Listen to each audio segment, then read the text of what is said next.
Yeah, welcome to the Spotlight, guys. My name is Benson, and in this channel, we talk about socio-political issues in Kenya.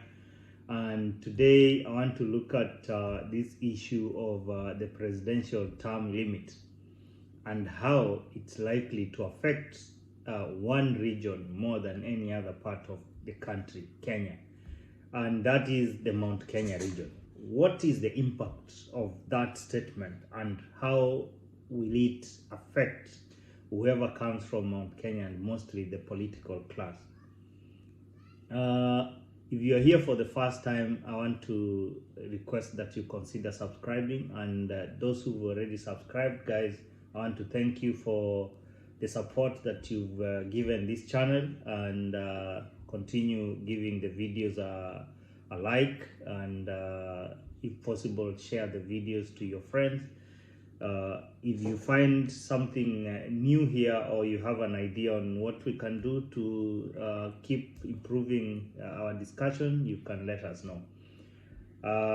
Apparently, there is another idea which came up about rewarding the viewers. So quickly, if you are part of this team and you view or you viewed most of the videos, and you've given them a like, we are introducing a weekly reward of 500 Kenya shillings. So if you are the lucky person, we'll be rewarding 500 Kenya shillings. Just continue probably dropping a comment and a view and a like. Mostly a comment, because that is the best way we'll identify you, and we will definitely be doing a weekly reward of 500 Kenya shillings to our lucky viewer. Now, this presidential term limit is not something new in Kenya. In 3 years ago, Kalonzo Musyoka mentioned something to do with the extension when he was so excited, and he said about presidential supporting President Uhuru Kenyatta, and if he wishes to extend, that he's the first person who will support him. But now it brought a lot of jitters then, but it's not. It went down, it calmed down, and I think President Uhuru Kenyatta wasn't that much interested in it, because he was so determined to finish and go home.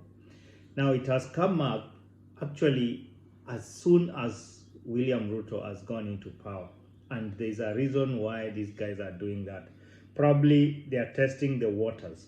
They want to know what will happen. But trust me, there's a video I did about Museveni and how he is a bad influence to the Kenyan government.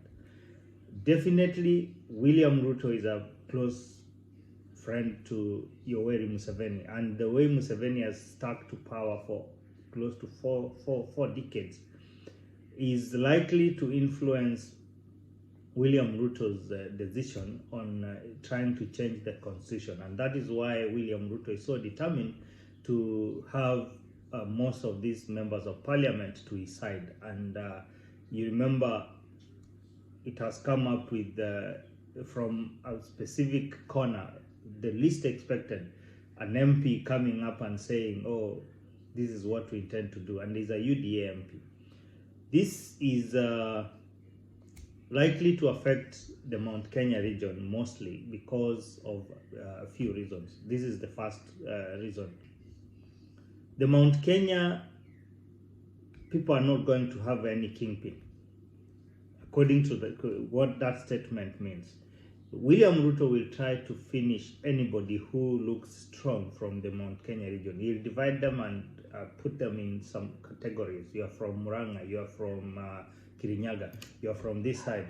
And if possible, try to empower other people. So he'll introduce that thing of divide and rule. And of course, reward the loyalty. So by the end of the day, you will not have a strong person from Mount Kenya who will challenge William Ruto. And that is why he wants to come up with this idea of presidential term limit being scrapped, so that he knows he has already pocketed the strongest community in terms of the political dynamics in Kenya. The people who can challenge William Ruto are only Mount Kenya region, the people who supported him. Those are the only people he knows who can challenge him and put him down if anybody was to put him down. So he will try as much as possible to dilute their strength. And then another idea is, of course, he will try to make them weak economically. He definitely go for the strong people who look like the Mount Kenya Foundation, the SK Masharias. The war is already on Citizen TV. This war is not only going to stop there. William Ruto is likely to fight the kingpins and the economic kingpins, the political kingpins and the economic kingpins from the Mount Kenya region to neutralize their strength to a level where he can control them in whatever way he wants. About the resources that have been benefiting the Mount Kenya region. A good example is the Naivasha dry port, which is already returned to Mombasa. So the economic powerhouse, that is the Mount Kenya region, will be in a way being neutralized to a level where they will not be able to have the strength, and that is the happiness that William Ruto will have by the end of the day, when he has a group of Mount Kenya people who are just there as sycophants and not strong politically to pull him down.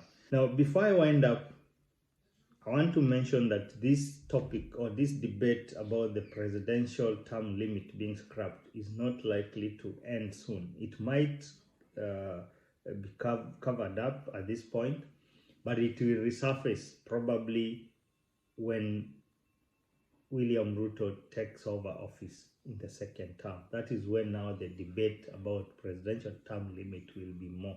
The noise will be more and it will be messy.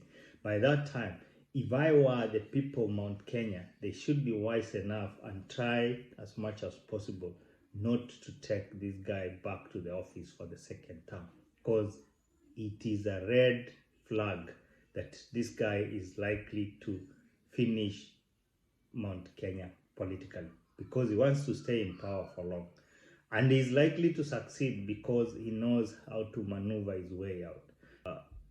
Tell me what you think, guys. Drop a comment. As I said, there is a weekly price of the most consistent viewers. 500 Kenya shillings can be on your way. Guys, thank you. See you in the next video. May God bless you.